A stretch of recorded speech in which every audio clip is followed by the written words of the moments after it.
বাংলাদেশের তিনবারের প্রাক্তন প্রধানমন্ত্রী ও দেশনেত্রী বেগম খালেদা জিয়ার ইন্তেকালে গভীর শোকের ছায়া নেমে এসেছে প্রবাসী বাংলাদেশিদের মাঝেও।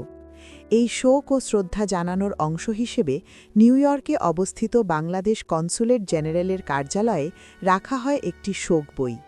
সেখানে এসে সাধারণ মানুষ স্বাক্ষরের মাধ্যমে জানাচ্ছেন তাদের শেষ শ্রদ্ধা, ভালোবাসা আর হৃদয়ের গভীর বেদনা।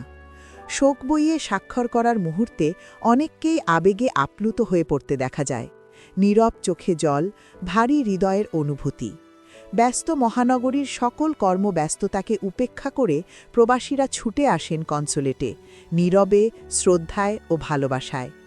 এই আয়োজনের মাধ্যমে দেশের বাইরে থেকেও জাতির এক গুরুত্বপূর্ণ নেত্রীর প্রতি সম্মান জানাতে পেরে অনেকেই কনসুলেট কর্তৃপক্ষের প্রতি কৃতজ্ঞতা ও ধন্যবাদ জানান। দেশের মাটি থেকে বহু দূরে থেকেও একজন জাতীয় নেত্রীর প্রতি গভীর শ্রদ্ধা, এই শোক বই যেন তারই নীরব সাক্ষ্য বহন করে।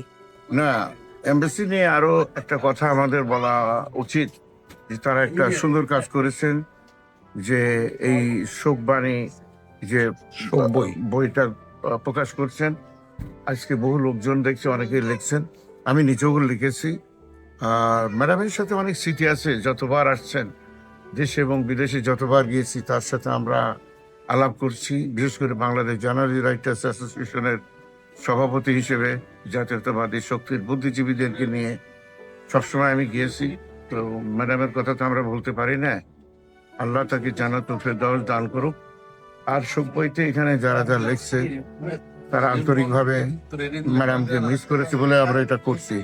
এমবাসিকে ধন্যবাদ দেওয়া উচিত যে তারা একটা ভালো কাজ করেছে এবং ফ্রন্টের দিকেই করেছে, সবার নজরে যাতে আসে। থ্যাংক ইউ ভাই। নিউ ইয়র্কের আজকের বাংলাদেশ কনসুলেটে এসেছি।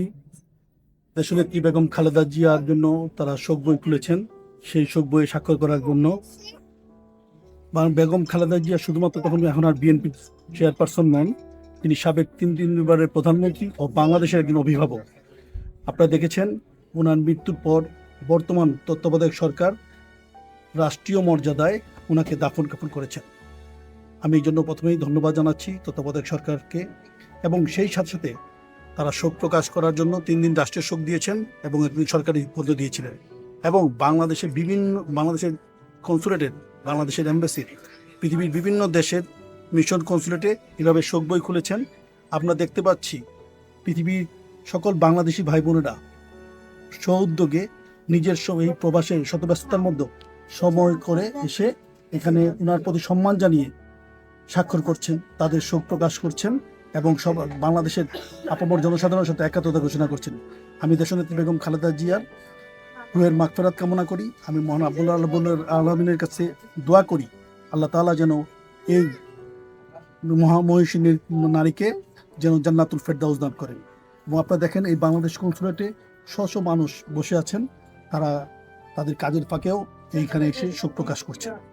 আমি বাংলাদেশ কনসুলেটকেও ধন্যবাদ জানাচ্ছি। Thank you.